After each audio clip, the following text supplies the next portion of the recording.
Olá, estamos aqui em mais uma edição do programa Alesp Talks. Meu nome é Paulo Roberto Alonso Viegas, sou diretor de comunicação e marketing da Alesp e consultor legislativo do Senado Federal. A Alesp é a associação de consultores e advogados do Senado Federal e a entidade que patrocina este programa. Aqui nós temos um espaço para debate de temas de interesse público, onde consultores e advogados do Senado Federal convidam pessoas de diversas áreas para promover discussões relevantes a toda a sociedade brasileira. Temos hoje o privilégio de entrevistar o economista Felipe Salto. Salto é graduado e tem mestrado em Economia pela FGV de São Paulo, diretor executivo da Instituição Fiscal Independente, a IFE, que é do Senado Federal, e autor de livros como Finanças Públicas e também Contas Públicas do Brasil. Vamos falar hoje sobre a situação fiscal do Brasil e as perspectivas para essa questão também fiscal em 2022. Contamos também com a presença do ilustre colega Marcos Peixoto, presidente da Alesp, consultor legislativo do Senado Federal, graduado em agronomia, e doutor em Ciências Sociais, em Desenvolvimento, Agricultura e Sociedade na Universidade Federal Rural do Rio de Janeiro e pós-doutorado em Políticas Públicas na UFRJ e em Direito na UFMG. Bom, iniciando a nossa conversa hoje, eu queria falar para o nosso convidado, Felipe Salto, que o Brasil vem passando por uma série de reformas, né? E essas reformas gerando transformações, né? Nas nossas vidas. E essas reformas, elas pretendem, entre outras coisas, moldar, né, o ambiente econômico, sobretudo, do Brasil, né, para que o país possa crescer, se desenvolver e todos tenhamos, nós brasileiros, tenhamos benefícios oriundos dessas mudanças, né? E nesse sentido, eu queria começar com uma pergunta para o Felipe Salto, que é sobre... Hoje nós estamos discutindo, nós no Brasil estamos discutindo, no sede do Senado do Congresso Nacional, a reforma administrativa, né? E, nesse sentido, de que forma a reforma administrativa ela pode ser importante para os resultados fiscais do governo e também como ela poderia ajudar a promover, de alguma forma, ajudar o Brasil a crescer? Bom, primeiro, prazer estar aqui com você, Paulo Viegas, também o Marcos Peixoto, ambos representando a Alesp, e eu acho que é fundamental a gente ter espaços como esse para dialogar e também, do nosso ponto de vista, da Instituição Fiscal Independente, a IFE, do Senado Federal, poder discutir e divulgar um pouco do nosso trabalho, dos estudos que vêm sendo desenvolvidos. A IFE foi criada em novembro de 2016 com o objetivo de dar transparência às contas públicas e colaborar para a disciplina fiscal. Então, essa é uma instituição inspirada em outros cerca de 30 países que possuem organismos similares. O mais famoso é o Congressional Budget Office, o Escritório de Orçamento Parlamentar, lá nos Estados Unidos, o CBO, na sigla em inglês, que existe desde os anos 70. E nesses quase 5 anos de funcionamento da IFE, nós temos conseguido aí alguns resultados importantes, colaborando para colocar um pouco de luz no debate sobre as contas públicas, a sustentabilidade da dívida, o impacto das reformas. Há uma série de trabalhos da IFE sobre os impactos fiscais das reformas que vêm sendo propostas, a exemplo da reforma da Previdência em 2019, agora a reforma do Imposto de Renda e também a reforma administrativa, como você bem perguntou. Na verdade, a reforma administrativa, por si só, a PEC 32, que está em tramitação no Congresso, não produziria efeitos fiscais imediatos. O que nós tentamos mostrar no estudo especial número 15, divulgado pela instituição neste ano, é que as medidas que teriam impacto fiscal têm a ver com a redução dos salários iniciais nos novos concursos, o que produziria um efeito fiscal relevante, e o alongamento das carreiras, quer dizer, a progressão ocorrendo por meio de critérios que não apenas ou não o tempo de serviço, né? Esses dois pilares poderiam sim produzir um efeito que nas nossas contas chegariam a 128 bilhões em 10 anos, o que não é tão expressivo, cerca de 13 bilhões por ano, mas seria um impacto fiscal relevante, digamos assim, sobretudo nesse contexto que nós temos de dívida elevada, de déficit público ainda alto também. Então, esse é um ponto a destacar. Agora, vale dizer que a PEC 32 em si não leva a esses resultados. O texto é muito preocupante, porque contém uma série de problemas, inclusive sobre a questão de carreira, sobre a questão da estabilidade, da exceção a determinadas categorias, né, sobretudo o judiciário. Então, me parece que aquele ponto trazido pelo ex-presidente do Banco Central, Armínio Fraga, em entrevista recente, de que nesse momento é melhor não avançar com reformas que possam representar, na verdade, retrocessos, eu concordo. Quer dizer, é melhor você ficar parado do que avançar com reformas que acabem piorando a situação atual. É o caso também da reforma do imposto de renda, a gente pode conversar também sobre isso. Ok, ótima resposta. Paulo, você quer comentar alguma coisa aí sobre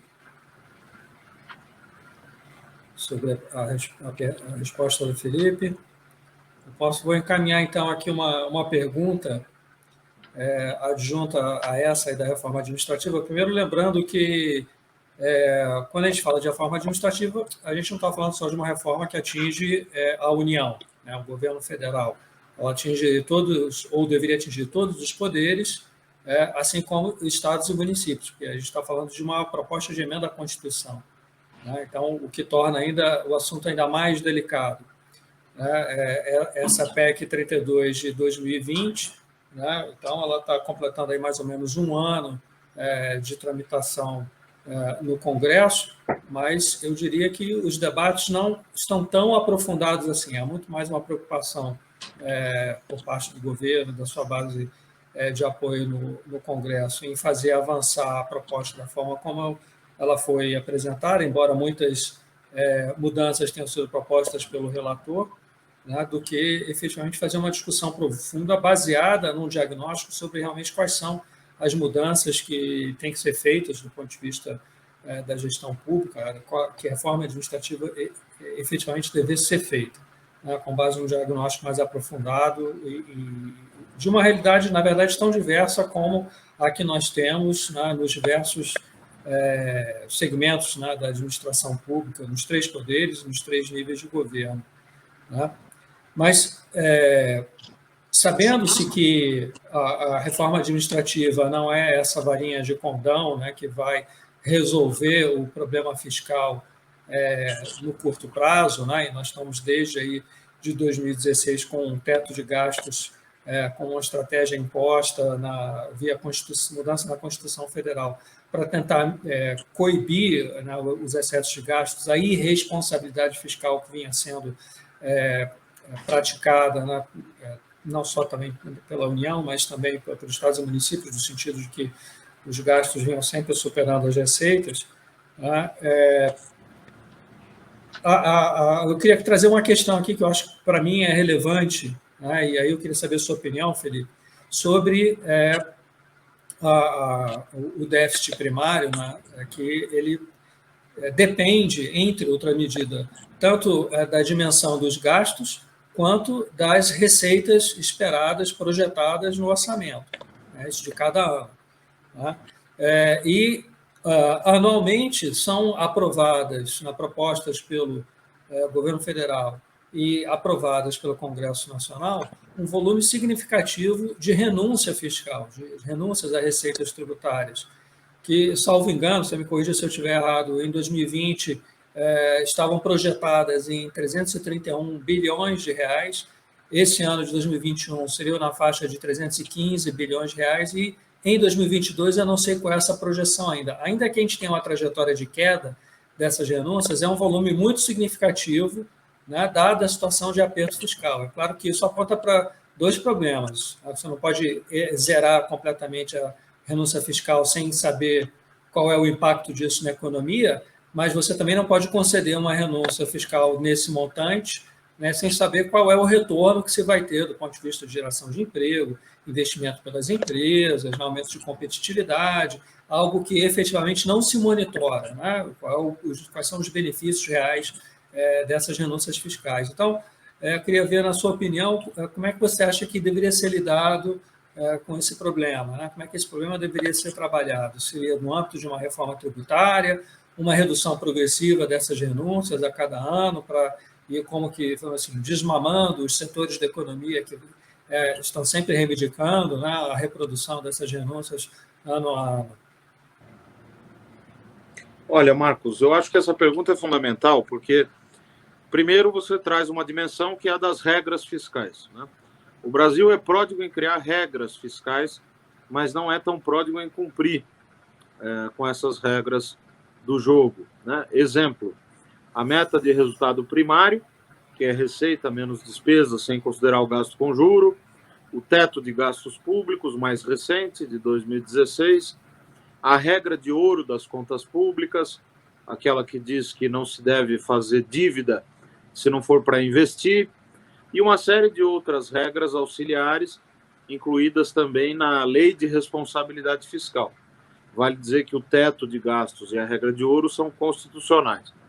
O teto ele foi uma resposta a um período em que a despesa crescia bastante. Na verdade, essa expansão das despesas foi possível graças a um crescimento importante da economia e das receitas no período de 2004 a 2011, com uma crise econômica e financeira internacional no meio desse período, em 2008 e 2009, mas, em média, um crescimento bastante expressivo graças à evolução dos chamados termos de troca, a razão entre os preços dos produtos exportados e importados, sobretudo influenciada, essa razão, termos de troca, pela evolução dos preços das commodities. Naquele período, de 2004 a 2011, as receitas líquidas do governo central cresciam a 8% ao ano, mesma taxa de crescimento das despesas, ambas acima da inflação, de 2004 a 2011, todo ano. De 2012 a 2015, a despesa desacelerou para 5%, em média, ao ano, só que a receita, que crescia a 8%, mesmo ritmo da despesa, passou a uma queda real de 0,1% ao ano. Então, isso mostra que o crescimento das despesas, como ele se deu em gastos rígidos, obrigatórios, benefícios sociais, previdência, principalmente, na hora e no momento em que começou esse ponto de inflexão, essa trajetória de desaceleração e queda das receitas, não foi possível fazer o ajuste na despesa, porque era muito complicado cortar. Isso produziu o déficit público. O déficit primário, que começou em 2014, persiste até hoje e provavelmente nós ainda teremos alguns anos de déficit primário, que é o fluxo negativo que alimenta a dívida. Quer dizer, se você não tem receita suficiente para pagar as despesas, é preciso emprestar de alguém. Esse alguém é o mercado. Tem poupança financeira e empresta para o governo, a depender da taxa de juros que o governo ofereça, né? Agora, as regras fiscais surgem para tentar organizar tudo isso e evitar que se entre ou que se adentre numa trajetória de irresponsabilidade fiscal, de insolvência, de crescimento muito forte das despesas, ou mesmo de piora do resultado primário. Como você bem disse, a receita tem papel importante também, não é só o lado da despesa. O problema é que a regra sozinha não faz verão. É preciso ter aquilo que em inglês se convencionou chamar de commitment, o compromisso político em torno da regra fiscal. A regra também deve ter flexibilidade. Há um paper interessante do De Bruyn, do FMI, que chama-se Second Generation of Fiscal Rules, segunda geração de regras fiscais, que está disponível para quem estiver nos ouvindo e tiver interesse em se aprofundar nisso, que mostra exatamente a comparação das regras existentes hoje no mundo. Essa segunda geração de regras caminhou numa direção de aprimorar aquelas regras mais tradicionais de limite de dívida, por exemplo, que os países europeus, os Estados Unidos tinham e têm até hoje, mas complementando com outros tipos de regras mais modernas, envolvendo também o ajuste pelo ciclo de atividade econômica, quando você tem recessão ou quando está em crescimento econômico. No Brasil, em 2016, a resposta àquele período que eu descrevi de expansão fiscal foi justamente o teto de gastos. O diagnóstico era o seguinte: olha, nós precisamos ter uma contenção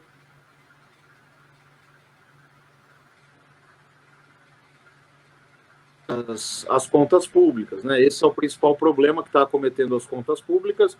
Então é preciso ter um limite para o gasto para que se possa ter um resultado de estabilização da dívida, de contenção de despesas ineficientes, etc. O problema é que o teto tem limitações. Veja que agora a discussão toda está se dando em torno da questão dos precatórios, né? Retirar os precatórios do teto, pagar apenas uma parte desses precatórios. Por quê? Porque o teto começou a exercer, de fato, um papel de restrição para o aumento de despesas. E no ano que vem, que é um ano eleitoral, o governo não quer ter essa restrição tão forte. Ele quer aumentar os gastos sociais, quer aumentar também o espaço para emendas parlamentares, de relator geral do orçamento. Isso fica muito nítido. Então, a regra fiscal sozinha não resolve os nossos problemas. Eu entendo que é importante ter regras fiscais, elas precisam ser bem desenhadas, podem ser aprimoradas. Agora, o problema central não é o teto de gastos. Eu, particularmente, acho que ele pode, sim, ser aprimorado, não acho que esse é o momento para isso. Se essa discussão for aberta agora, como já está sendo por meio dos precatórios, o risco é a gente jogar o bebê junto com a água suja do banho e ficar sem nenhum regramento. E veja que o mercado já precifica isso nos juros, né? Não é só a Selic que está subindo, mas também o juro de mercado para diferentes prazos, o que envolve uma precificação de risco. O prêmio pelo risco está aumentando. E quando acontece isso, significa que o mercado está exigindo juros mais altos para financiar a dívida do governo. Agora, no último dado do Banco Central, no mês de agosto, as despesas com juros já estão crescendo a quase 40% em relação ao mesmo mês do ano anterior. Mas se você me perguntar qual seria a solução para isso, é claro que o teto de gasto sozinho não resolve nada. É preciso ter uma harmonização das regras fiscais. O lado da receita também precisa colaborar. E aí eu entro na sua última questão, que foi a dos gastos tributários. De fato, as renúncias tributárias fiscais atingiram um nível de 4% do PIB, que é impeditivo. E como é que se resolve isso? É preciso adotar o mecanismo de avaliação periódica dos gastos públicos, as chamadas spending reviews. Então, você precisa dizer o seguinte: olha, essa isenção para o setor específico aqui, ela tem gerado o resultado que foi prometido, que foi preconizado? Se ela estiver gerando, é uma avaliação. Se não estiver gerando resultado, é preciso ser reduzida o quanto antes. Então, há que se montar um plano de redução de gastos tributários na linha do que se tentou na PEC emergencial, promulgada como emenda 109 em março, mas que claramente foi mal escrito, né? Por quê? Porque o artigo 4º da emenda 109 obriga o governo a apresentar um plano, mas não há nenhuma sanção, nenhuma punição no caso de não apresentar ou no caso de esse plano ser apresentado e não ser aprovado. O governo enviou o plano para o Congresso agora, em setembro, quando completaram-se os 6 meses de prazo fixados na emenda 109, no artigo 4º, mas esse plano veio completamente esvaziado. Veja que das exceções dos 4% do PIB, 2% já estavam de fora. O restante, os 2% do PIB restantes, deveriam ser reduzidos a zero até o 8º ano. O governo, numa interpretação rocambolesca, assumiu que esses pouco mais de 2% deveriam, estes 2, pouco por cento, serem reduzidos até 2%, ou seja, um plano que em 8 anos não reduziria praticamente nada em termos dos benefícios tributários vigentes. Então, é preciso haver a disposição política de discutir esses gastos tributários. Isso certamente produziria um ganho na arrecadação muito relevante e seria possível ter uma combinação de uma estratégia de política fiscal também focada pelo lado da receita, assim como medidas de reforma tributária mais bem desenhadas, não esta reforma do imposto de renda que nós estamos vendo aí, e que poderiam também produzir ganhos de arrecadação em benefício das estratégias de financiamento do Estado brasileiro. Maravilha. Obrigado pela resposta, Paulo. Deixa eu aproveitar a resposta do Felipe e já emendar com esse assunto que ele tocou aí com relação à tributação, né? Eu acho que a questão talvez não seja, no meu modo de ver, apenas o que as concessões que o governo faz, mas também me parece que a inadimplência também me parece que seria muito alta no Brasil. Vai ser muito pouco comentado, muito pouco discutido e falado também. Todo mundo reclama que o imposto, que são os impostos muito altos, né? Mas ninguém discute inadimplência, né? Então fala-se muito pouco nisso, como se fosse quase um pecado discutir esse assunto. O que você pode dizer isso? Você tem alguma informação para nos passar? Como é que você vê essa questão de inadimplência também de imposto no Brasil? Olha, a evasão fiscal e a elisão fiscal, elas fazem parte da realidade das empresas, né? É difícil ter uma medida exata disso, porque a Receita Federal não publica informações pormenorizadas. Até registro que houve uma melhora nesse sentido. A Receita publicou recentemente algumas séries mais longas, desde os anos 70, para a abertura dos impostos, das contribuições, mas em termos de dados individualizados, de premissas também que a Receita utiliza nos seus modelos, isso ainda tem um caminho longo a ser percorrido. Agora, o tamanho da elisão fiscal e da evasão dependem também estão diretamente correlacionados com a complexidade do sistema tributário. E o sistema tributário no Brasil é um dos mais complexos, sobretudo no âmbito dos estados, porque o ICMS, que é o Imposto sobre Circulação de Mercadorias e Serviços, que já é um IVA, né? Já é um Imposto sobre Valor Agregado, ele tem 27 legislações diferentes, tem normas, milhares de normas sendo editadas semanalmente, há uma guerra fiscal entre os estados em razão da diferença de alíquotas interestaduais, estados mais pobres vis-à-vis estados mais ricos, que permite também a concessão de incentivos tributários. O mesmo problema que a União tem com o gasto tributário também se verifica no âmbito dos estados, no ICMS, né? Você tem aí estatísticas do próprio boletim dos entes subnacionais do Tesouro Nacional, que mostra que o tamanho das renúncias fiscais é bastante relevante, pode superar 40% no caso de alguns estados, né, quando comparado com a receita total do ICMS.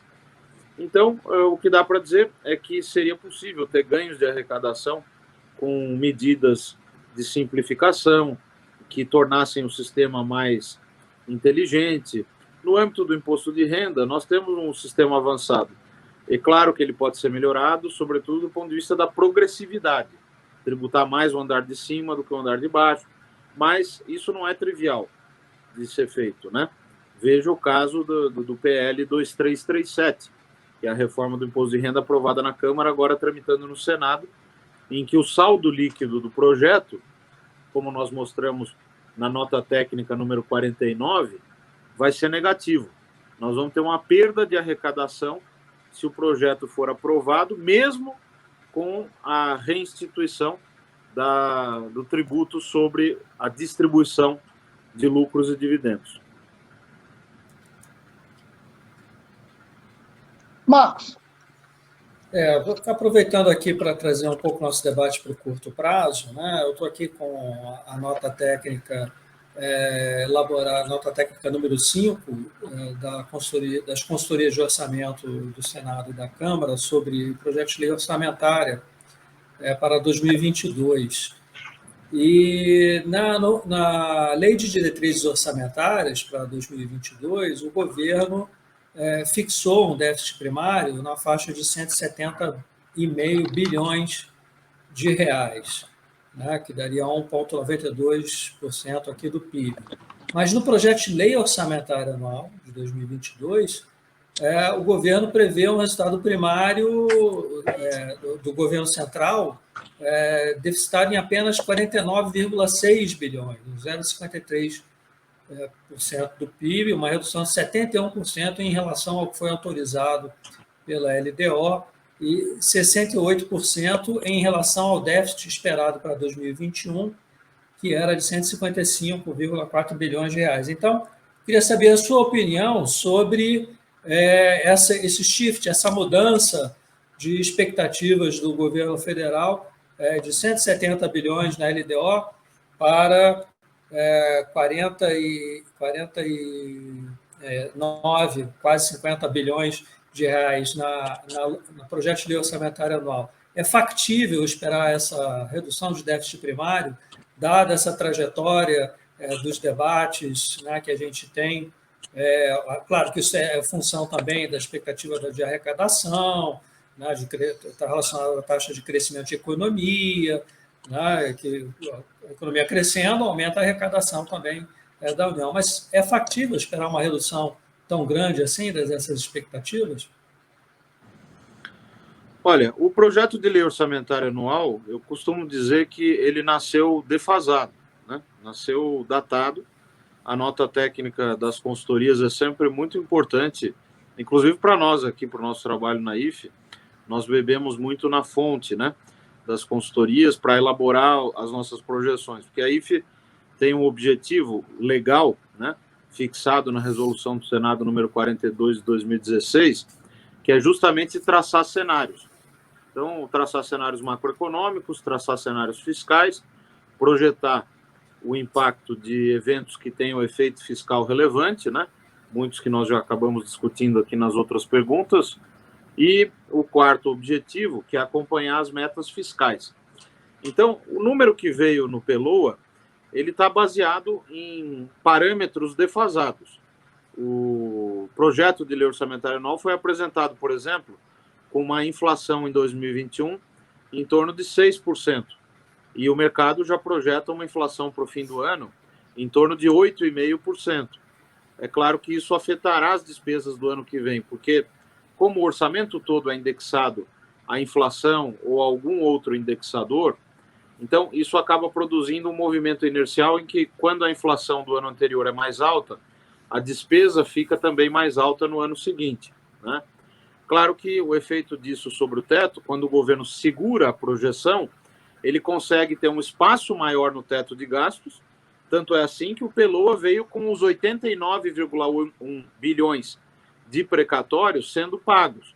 Os 89,1 bilhões, né, que foram tão discutidos, né, a partir das declarações do Ministério da Economia, pelo crescimento, chamados até de meteoro, de surpresa e tal. Mas no PELOA eles estão sendo integralmente pagos, a proposta é pagá-los integralmente. Qual é a mágica? A mágica é que foi segurado o valor da inflação do ano anterior num patamar baixo e também não há um centavo de reajuste para os gastos sociais no PELOA.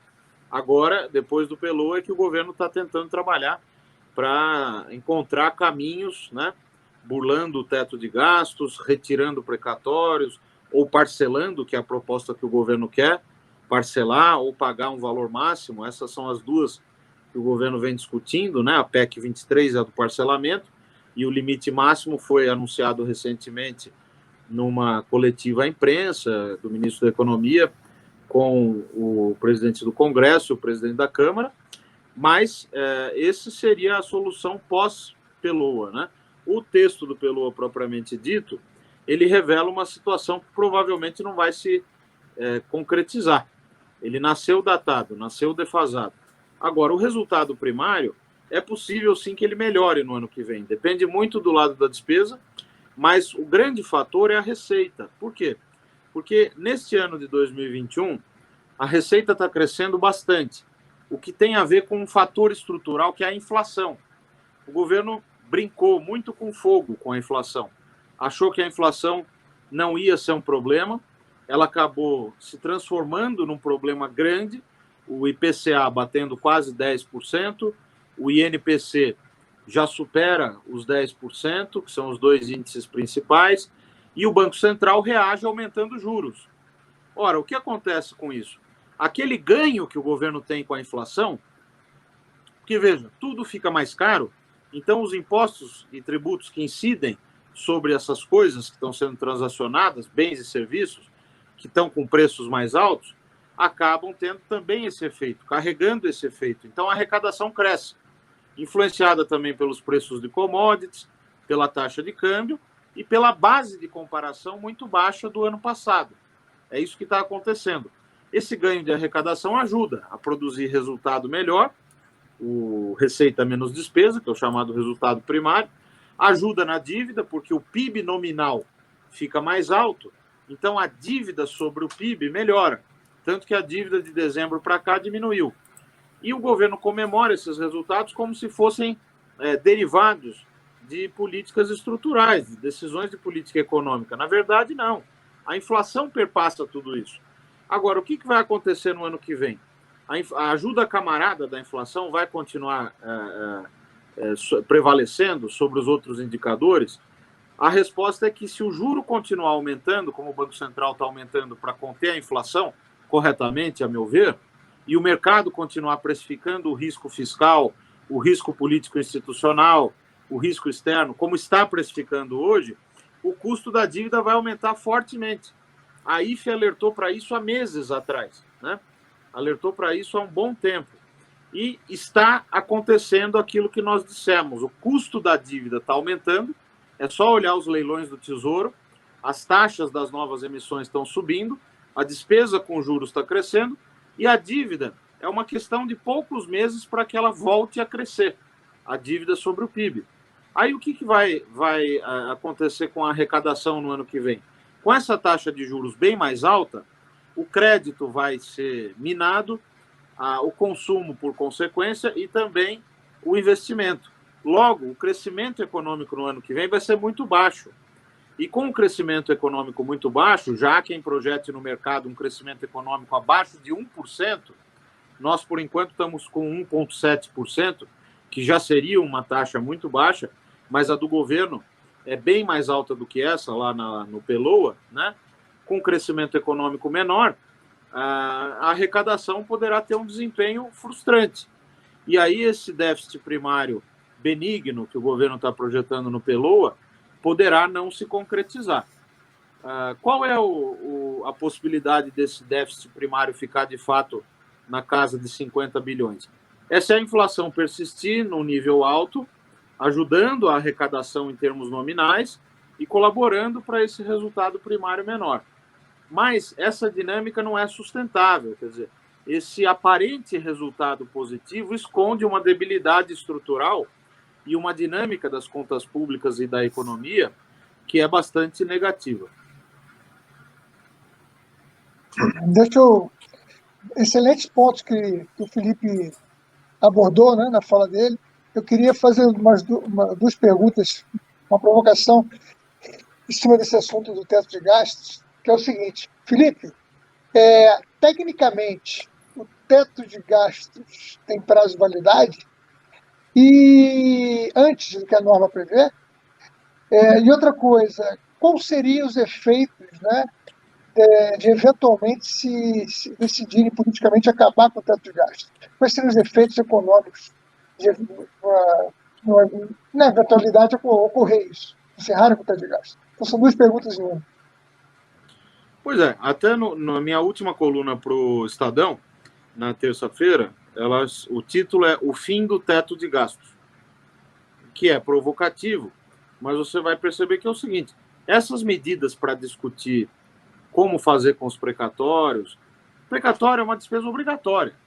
Então, é como a gente começar a colocar na mesa uma discussão seguinte: olha, nós vamos parcelar o 13º dos servidores, ou então vamos parcelar as pensões ou os benefícios sociais. Não pode, quer dizer, é despesa obrigatória. ela deriva de decisão judicial? Sim, mas sempre foi tratada como despesa primária obrigatória. Faltou ali gestão, porque não é a informação não foi trazida ontem a respeito desses precatórios. A AGU faz muito bem o seu trabalho ao defender a União em todos esses processos dos precatórios e detém informações. Pode ter, sim, incerteza quanto ao valor e quanto ao prazo, porque depende da decisão dos tribunais. Mas os riscos estão mapeados, né? Existe uma portaria de número 40 de 2015 da AGU que justamente obriga a que haja essa classificação de risco, que o governo seja informado, os outros setores relevantes do governo. O Balanço Geral da União traz informações agregadas, onde se conclui que o governo detém as informações pormenorizadas. Mesma coisa no anexo de riscos fiscais da LDO. Inclusive, essa seria uma melhoria importante, começar a mostrar as projeções dos precatórios de uma maneira mais detalhada, ano a ano, para que todos pudessem acompanhar e ter acesso a essas informações. Agora, o governo não foi surpreendido. Ele pode ter sido surpreendido quanto ao valor específico, quanto à data específica, mas os riscos estavam na mesa, estavam mapeados.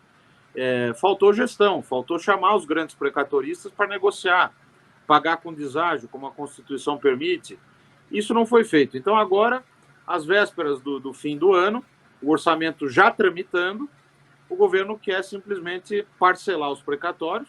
Eu digo que quer porque ele apresentou uma PEC de autoria do Ministério da Economia, que é a proposta de emenda à Constituição número 23.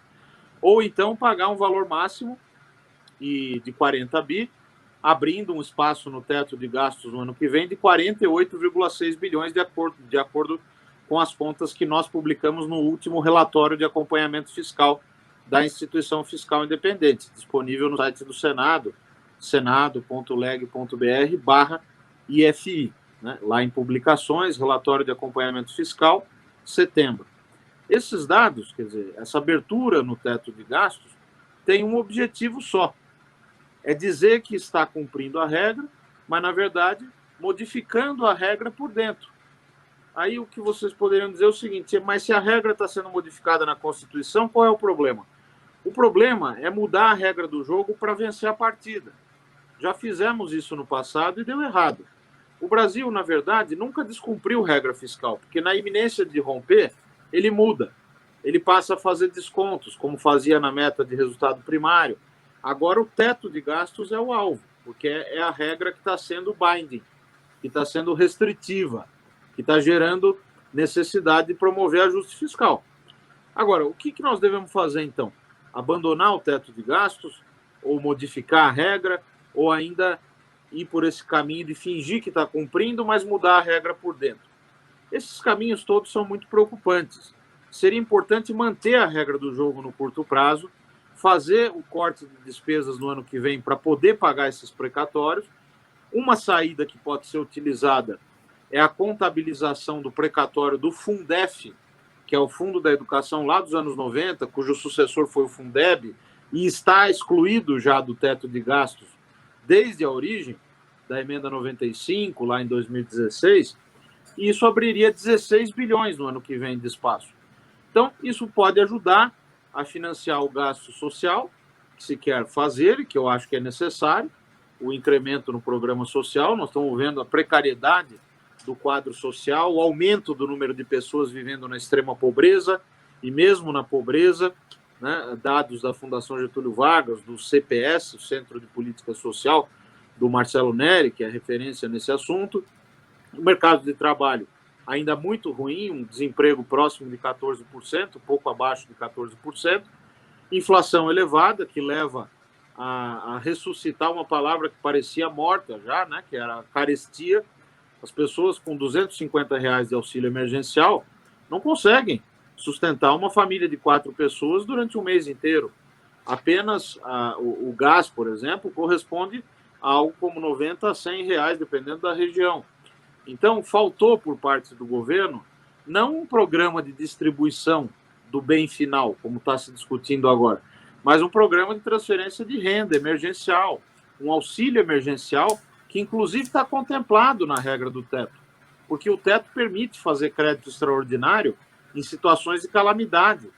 que é o caso que nós ainda estamos vivendo, apesar de a pandemia, graças à vacinação, estar diminuindo, tá? Melhorando, né? Os dados de mortes diárias e tudo mais, mas ainda é um quadro muito complicado, e do ponto de vista econômico e social também. Então, teria sido possível ter uma política social emergencial melhor durante esse período todo de 2020 e 2021. O teto de gastos, a meu ver, não deveria ser mexido agora, nesse momento. Há uma discussão, eu acho que há um encontro marcado com a regra do teto e as outras regras, uma harmonização que eu entendo que será necessária, a meu ver, depois de passado toda essa tempestade, mas não é o momento de fazer isso agora. Veja que essa discussão a respeito dos precatórios já produziu toda essa turbulência no mercado, na taxa de juros, na taxa de câmbio e na inflação. Se o governo, ou o Congresso, ou ambos avançarem numa direção de flexibilização, se for compreendido dessa forma, o efeito sobre os juros, o câmbio e a inflação vai ser ainda mais grave, vai ser ainda mais intenso. E a dívida vai reagir a isso. O crescimento econômico vai reagir a isso também. Nós vamos ter um cenário pior. É nesse sentido que eu entendo que o teto de gastos continha um plano B, que era o chamado acionamento dos gatilhos, né? Só que a PEC emergencial, a emenda 109, de março deste ano, ou seja, pouquíssimo tempo atrás, não resolveu essa questão. Os gatilhos, o acionamento dos gatilhos, ele está vinculado hoje a uma regra que é impossível, que é uma regra que diz o seguinte: quando a despesa obrigatória atingir 95% da despesa primária, aquela que não inclui juros, ambas sujeitas ao teto, então os gatilhos poderiam ser acionados e a regra não seria rompida. Ora, matematicamente é impossível atingir 95% sem também romper o teto, porque para você ter 95% ou mais de despesa obrigatória em relação à primária total, significa que a sua despesa discricionária, aquela para o funcionamento da máquina, o investimento, etc., teria que ser inferior a 5%, o que é um nível compatível com o que se convencionou chamar de shutdown, paralisação da máquina pública.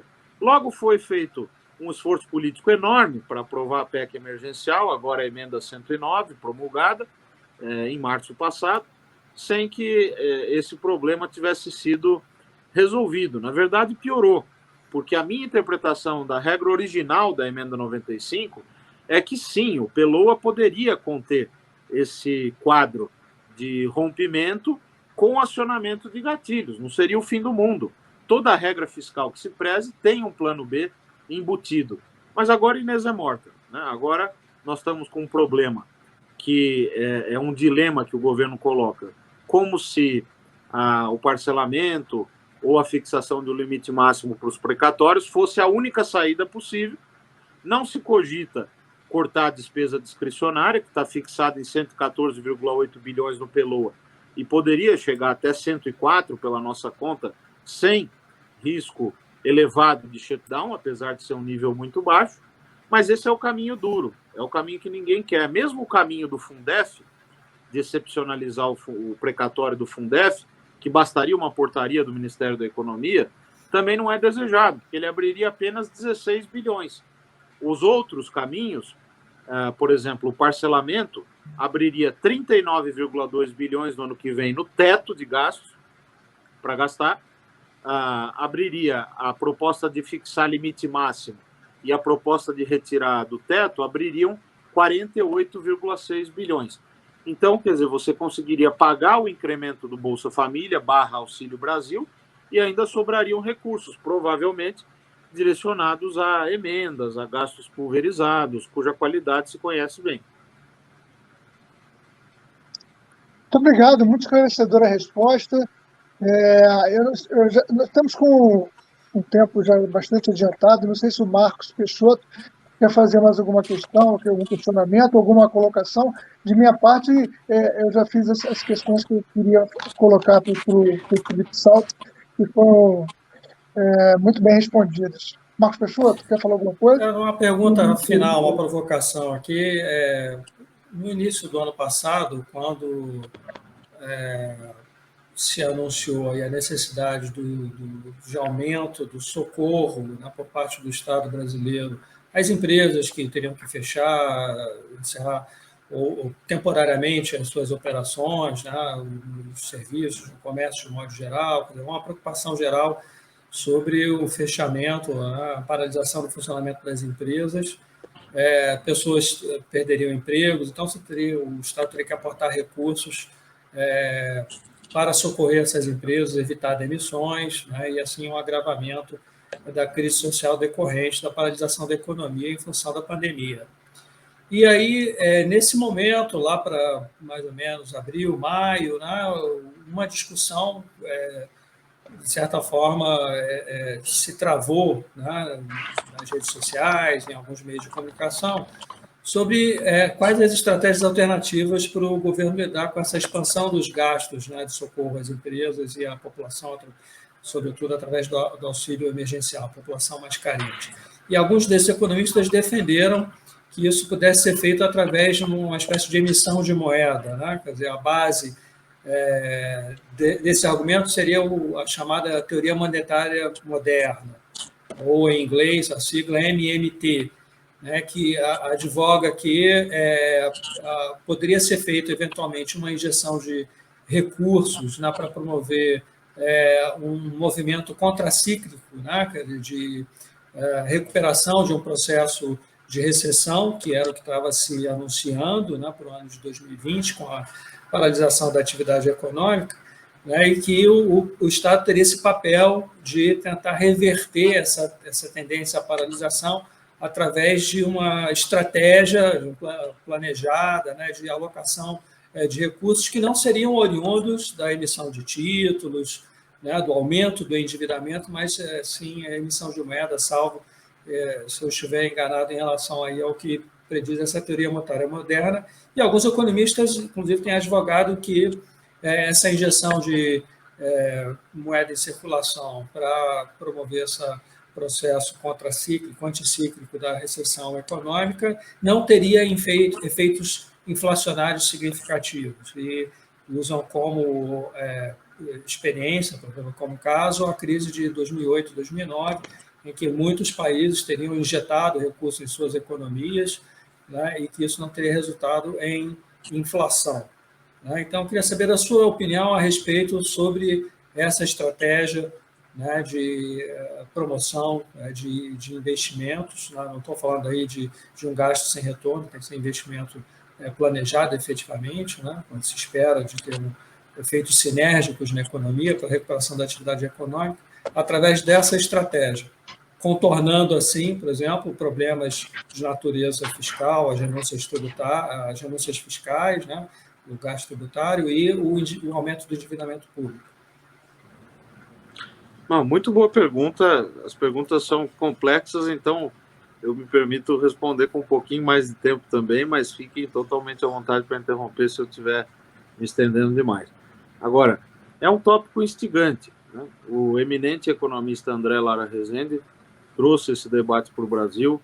Eu acho que o Brasil está passando por um momento de extrema polarização que contamina, inclusive, o debate acadêmico, porque observa-se aí uma rigidez excessiva no diálogo, a dificuldade de aceitar a diferença, a novidade. Eu não comungo desse tipo de posicionamento radical. Eu acho que nós temos que ouvir tudo e conversar sobre todas as novidades, ver o estado da arte daquilo que está sendo desenvolvido lá fora, em termos de teoria econômica, e trazer para o Brasil, mas não aplicar sem filtro, não aplicar sem também fazer o nosso próprio juízo de valor, o nosso julgamento, conhecendo o funcionamento das nossas instituições, as debilidades estruturais da nossa economia. E nesse aspecto é que eu entendo que, primeiro, no ano passado, nós conseguimos fazer...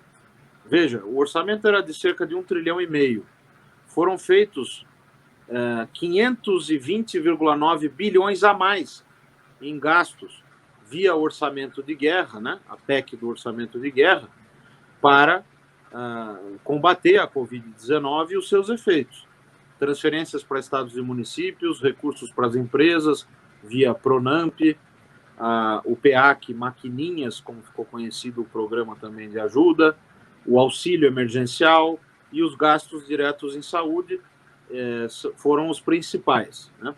O Brasil não ficou para trás, quer dizer, nós gastamos bastante. Esse gasto foi feito por crédito extraordinário, financiado com dívida pública, ou então usando-se a chamada conta única do Tesouro. Só que quando você usa recursos da conta única do Tesouro depositados lá no Banco Central, você saca esse dinheiro e gasta. Quando o governo gasta esse dinheiro, o Banco Central, como nós temos um regime de metas para a inflação, ele automaticamente enxuga esse excesso de liquidez, porque a economia é um sistema de vasos comunicantes. Então, o Banco Central é obrigado a fazer com que o mercado cumpra uma meta para a Selic, a taxa de juros de referência para aquela que realmente será praticada no mercado, né, entre as instituições financeiras com os títulos públicos, e se ele deixa esse excesso de liquidez, essa taxa despenca, e aí ele perde o controle da inflação. Então, o que aconteceu foi que, mesmo com a taxa de juros muito baixa como estava, quando há esse aumento de liquidez, que o governo gasta mais, e tinha que gastar mais mesmo, o Banco Central enxuga com operações compromissadas, que são títulos públicos. São títulos que o Tesouro coloca na mão do Banco Central para que ele faça operações de venda de títulos com direito de recompra. E o juro é a própria Selic. Então, tudo redunda em dívida pública. A pergunta é, mas nós não poderíamos fazer emissões de moeda para ter financiado tudo isso? Primeiro, seria necessário, quer dizer, nós conseguimos fazer via fiscal, aumentando a dívida, né? Isso foi encarado como um gasto temporário, tanto é assim que, a partir de janeiro, a meu ver, precocemente, foi retirado quase tudo. Depois o auxílio emergencial voltou com a PEC emergencial, e neste ano o total de gasto vai ficar em torno de 1/5 daquele gasto de $500 bilhão que eu mencionei do ano passado, mas ainda vai ter um gasto relevante. A grande questão de emitir moeda é o seguinte: um país como o nosso, que tem uma restrição estrutural, tem uma taxa real de juros que ainda é muito alta, que tem uma poupança agregada muito baixa, poupança das famílias e das empresas e do governo, ele tem uma taxa real de juros alta. Quer dizer, o movimento de queda dos juros que nós vimos de outubro de 2016 até o final do ano passado, ele foi um período temporário. Nós agora estamos voltando a taxas crescentes, não só a Selic, mas as taxas de mercado para vários prazos também, de modo que o custo de se fazer dívida não é como nos estados mais desenvolvidos, né? Na Alemanha, nos Estados Unidos, no Japão, onde você tem juros reais negativos ou juros reais iguais a zero, né? Que permitem uma não restrição fiscal, digamos assim. Fazer dívida não é insustentável porque o custo é zero ou é negativo. No Brasil não é assim. Então, a emissão de moeda, sem ter a dimensão de que o Brasil tem ainda essas restrições estruturais, seria muito arriscado. Poderia provocar impacto sobre a inflação. O impacto sobre a inflação elevaria ainda mais as taxas de juros e dificultaria a vida do país para ter uma dívida pública minimamente equilibrada. Então, com isso eu não estou dizendo que não deve ter espaço para política contracíclica e para política de combate a momentos de crise como esse que nós estamos vivendo e principalmente vivemos no ano passado.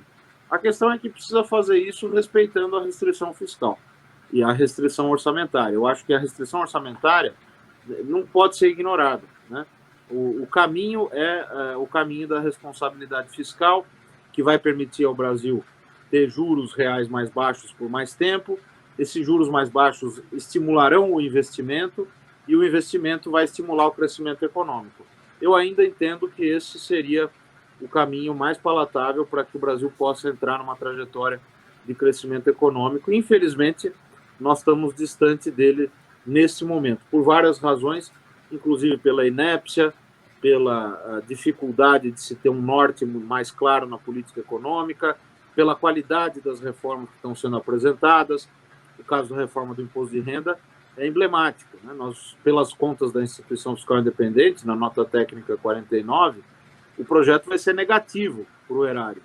Ele vai produzir um custo de 34,1 bilhões já em 2022, mesmo com a tributação de lucros e dividendos. Porque as empresas, se esse projeto for aprovado em 2021, vão antecipar a distribuição de lucros e dividendos para fugir, para cometer elisão fiscal e fugir da nova tributação no ano que vem. Mas mesmo a partir de 2023, que seria um ano mais normal, ainda assim haveria um efeito líquido negativo de cerca de 20 bilhões, derivado dessa aprovação da proposta, como saiu da Câmara. Eu acredito que o Senado deva mexer nisso. Aliás, o Senado tem tido a oportunidade de atuar de uma maneira bastante importante nesses tópicos, nessas matérias econômicas, tributárias, fiscais, dado que a Câmara vem aprovando de uma maneira bastante célere temas que deveriam ser discutidos com maior profundidade, na minha modesta opinião. Muito bem, muito bem. Muito obrigado aí, Felipe, pelas respostas sempre muito ricas, né? Tem números também, né? E dá uma visão bastante abrangente e, por que não dizer, até aprofundada também, né? Então, agradeço a participação do Felipe Salto aqui no nosso programa, foi muito enriquecedora. Agradeço a participação do Marcos Peixoto aí com as questões, algumas sempre muito também detalhadas, também complexas. Foi muito importante. Acho que a gente conseguiu desenhar muitas ideias interessantes e importantes, né, quando a gente fala em discutir o país. Né? Muito bom. E a Alesp, então, agradece pela participação de ambos e a todos as pessoas que se interessam em ver o nosso programa. Espero que vê-los não apenas neste, mas em outros programas também que nós divulgaremos. Muito obrigado a todos e até breve. Obrigado.